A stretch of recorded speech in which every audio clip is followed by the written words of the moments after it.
Mga sangkay, mayroon po tayong breaking news ngayon tungkol po kay Romualdez. Naku po, bad news po ito sa kanya.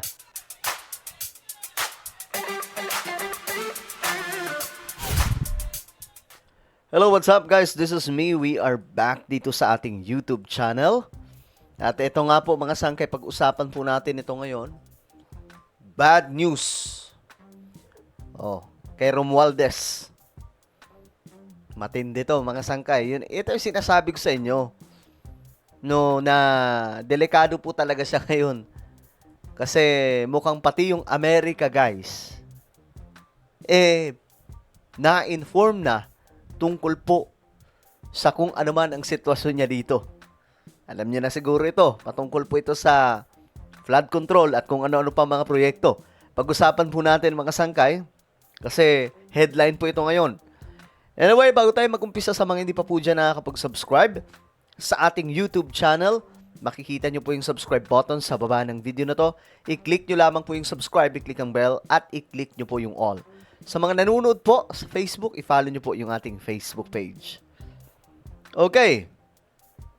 Ito po mga sangkay, tingnan po natin. Ibalita lang po natin ito saglit. Kasi breaking news ito, no? At ayun po, binalita po sa ABS-CBN. Breaking news. Kinansela daw po. US cancels diplomatic tourist visas of former Speaker Romualdez. Ayan, kinumpirma po ito, no, ng kanya rin pong pinsan, mga sangkay, na si Jose Manuel Romualdez. So, paano ngayon yan, mga sangkay? 'Di ba? Mukhang pati si Donald Trump alam na rin pala itong sitwasyon sa Pilipinas. Naku po. Pero alam nyo guys, ang unang naglabas po nito kaninang umaga, itong PGMN. Nagulat nga ako mga sangkay kasi dapat gagawa na po natin ng content ito. Pero mga sangkay, nung gagawa na po natin ng content, binura. Siguro, kinumpirma po muna mga sangkay, baka mamaya, fake news. Pero ngayon mga sangkay, totoo pala. So, nirepost po nila, iwan ko sinong nauna. Halos magkasabay mga sangkay. Pero, ang nauna kanina, ito pong PGMN. So, ayos din po mga sangkay. Magagaling po yung researcher dito, no? Ang bilis po Kaya lang binura. Sana hindi na po binura kaninang umaga Yun sana yung pinakaunang headline. Ayan breaking. The government of U.S.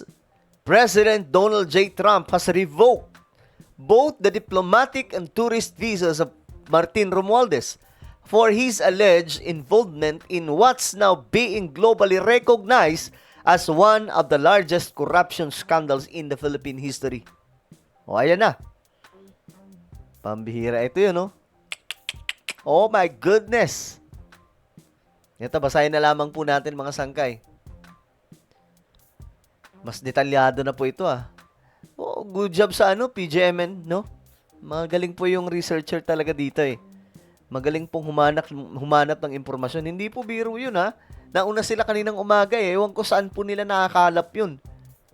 Ibig sabihin, matitindi pala yung mga nila dyan, mga sangkay, mga Tweety Bird. Sabi po dito ng PGMN, mga sangkay, corruption mastermind. Ito sabi po yan ng PGMN.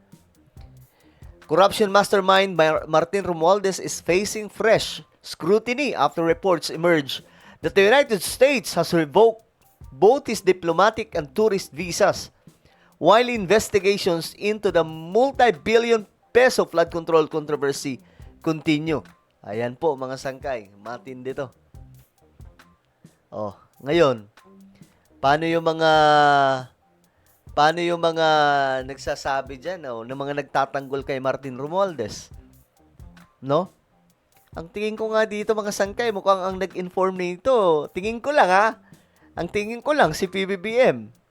Kasi, ang bilis, ang tindi ng Amerika mismo Hindi naman po magpapag-abot yan dun kung chismis lang Maliban na lang kung Malacanang po mismo ang nagbalita doon. No?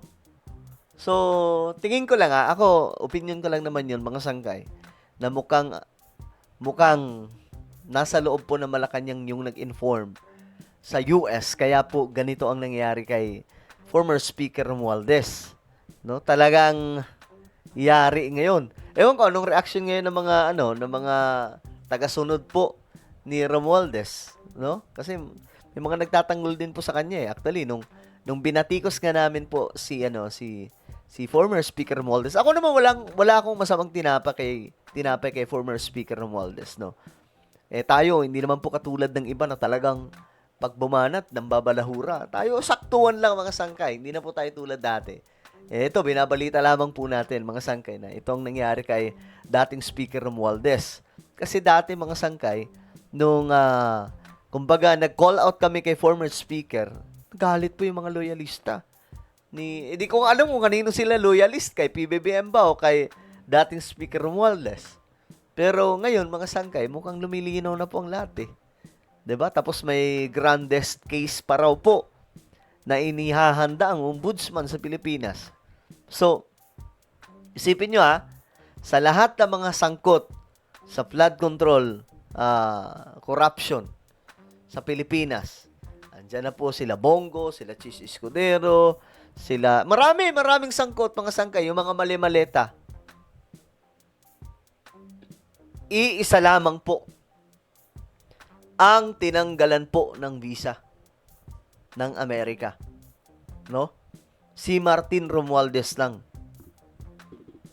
Hindi po yung mga sangkot, hindi po yung mga napangalanan lately, mga sangkay. So ito, tingnan po natin yung komento dito ng mga Pilipino, no? Parang joke eh. Sabi dito. Sabi nang nag-comment dito, buti pa daw yung ibang bansa may action kay Romualdez. Dapat yung mastermind talaga ang makancel. Parang joke daw. Eh, ang Philippines ambassador nila din ay Romualdez, first cousin. O, ano naman? Yun nga ang nagbalita, mga sanggay. Tama yan, lahat na dapat managot, basta may kaso. Di yun mamimili porkit partido.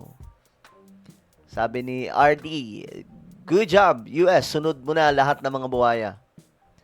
Galit na din ang US, apektado na din ang mga negosyo nila dito.